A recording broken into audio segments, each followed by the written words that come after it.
Әнші Алтынай Жорабаева соңғы уақытта әлеуметтік желіден көрінбей кетуінің себебін айтты.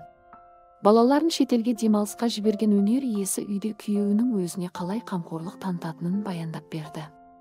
Соңғы уақытта әлеуметтік желіден алыстап кеттім. Негізі бақыттан басым айналып жүр. Үйдегі жұмыстағы көмекшілерімді демалысқа жіберіп едім. Тойға да көмекшісіз шығатындықтан сурет немесе видео салуға ерінемін. Ал бала шағаны бір айға Аланияға жібердік. Үйде отағасы екеуміз ғана. Құдай-ау, жолдасым ештеңе істеме дейді ғой. Ұйқыңды қандыр, өзіңе ұнайтын нәрсені жаса, фильм қара дейді. Тіпті таңертең жұмысқа дыбысын шығармай, жай киініп, бетімді сүйіп шығып кетеді. Аллаға сансыз шүкір деп жазды Алтынай Жорабаева.